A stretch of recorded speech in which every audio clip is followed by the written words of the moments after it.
Hey everyone, my name is Brianna. Welcome back to my channel. Today we are going to be talking about self-tapes. I'm going to be sharing with you my tips and my tricks on how to create a self-tape setup at home on a budget. Ever since COVID happened, pretty much every audition is now at home via self-tape.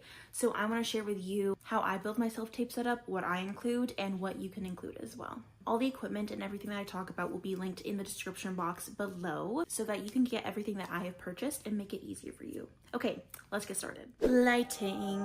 Lighting is so important when filming a self-tape. Those pesky shadows in the back, we absolutely hate them, and I struggle with that all the time. For my self-tape setups, I have 2 lights and then a ring light. I also would recommend a backlight, but I don't have that. Getting a ring light to start, that is what I started off with first. And then also I have 2 side lights too to help with the shadows. Natural light is also your best friend. I have no natural light in my apartment, so I always just stick with the lights here. Making sure that you are well lit for your scene and that the camera can see you clearly and beautifully is very important when filming a self-tape. Next is camera. To film my self-tapes, I use my iPhone camera. I have the iPhone 16 Pro Max. The camera is fantastic on this. Some people shoot with a point and shoot or a DSLR, but I don't really think that's super necessary. You can, especially if you film in a studio with your acting coach, or you're filming a scene and they have a camera there, but if you're just doing it at home, your phone camera works perfectly. Next up is a tripod. I have a ring light attached to a tripod, but if you need, you can always just get a trusty tripod if you have a separate ring light. This is the size, I think is what it's called. I think it's just from Amazon.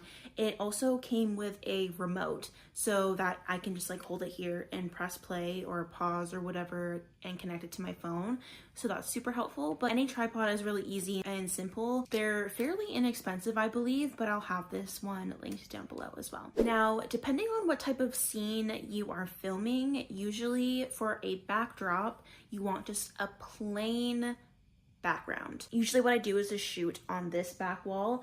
I have a plain wall over here that I use that doesn't have any pictures or anything, and I just shoot that. I also have a blue backdrop that I have. It's just a folded sheet, I guess you could say. I don't really use this.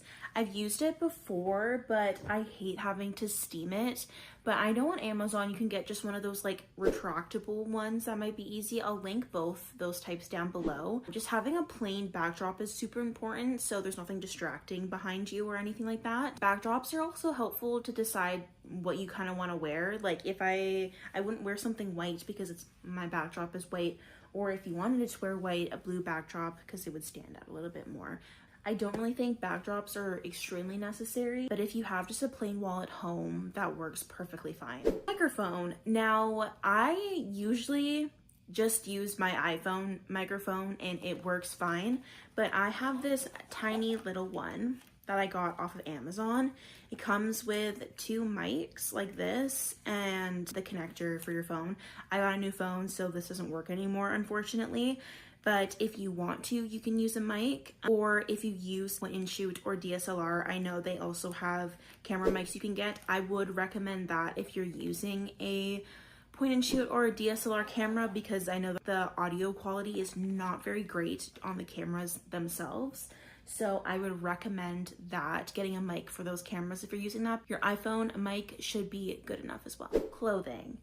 Picking an outfit for your self-tape is extremely important, making sure that you're, of course, dressing to character, but also I've heard that stripes are not good to wear. Kind of heavy patterned or designed tops are not great because it gets fuzzy and distorted on camera, so I would not recommend that. But something plain, neutral, obviously that fits your character, that goes with hair and makeup as well.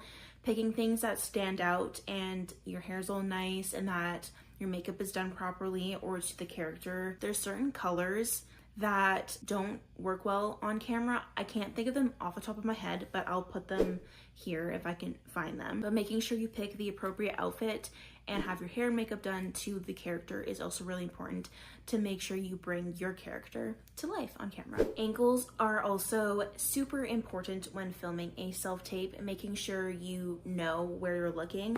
If you're dead straight, they're told to talk to the camera, you're talking to the camera.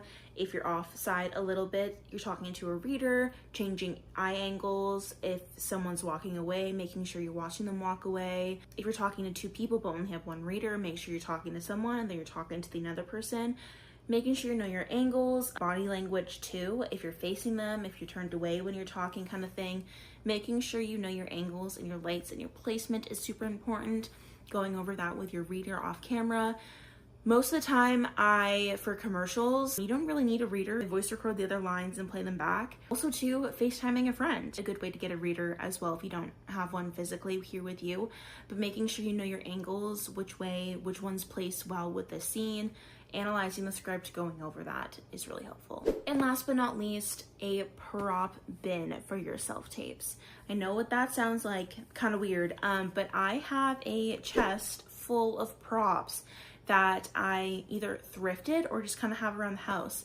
Extra phones, a waiter's notebook, an apron, a chef hat, a visor, construction hat, just kind of anything you might think you might need for a self-tape. There's so many things where I'm like, oh, I wish I had that right now. Or outfits too, like I don't have just a plain white button up. Maybe I should get one from the thrift store. Just things like that where you can just keep in one place that are specifically for self-tapes so you can better get in character and better fit your character as well, I think is super helpful. I even have like a steering wheel cover. It's just random stuff in that bin, but I have needed them more than you think. So I think getting a designated bin or something, or going thrifting for just different props or outfits is also super helpful for self-tapes. Thank you guys so much for watching once again. I hope you enjoyed this video and I hope you got some helpful and useful tips for your self-tape setup at home. I will leave everything again, all the equipment and everything I talked about linked down below, or stuff equivalent to it, so it's easy accessible for you guys. Make sure to subscribe if you haven't already so you can see actors guides or tips and tricks into the acting industry, and follow along with me so I can guide you and help you, give you advice. Follow me on any social media so you can stay updated with any new videos that I post. Click the notification button as well to get notified when I post a new video, and leave a comment down below with any equipment or anything that I missed that you think might be helpful for other actors as well. Thank you guys so much for watching, and I'll see you next time. Bye!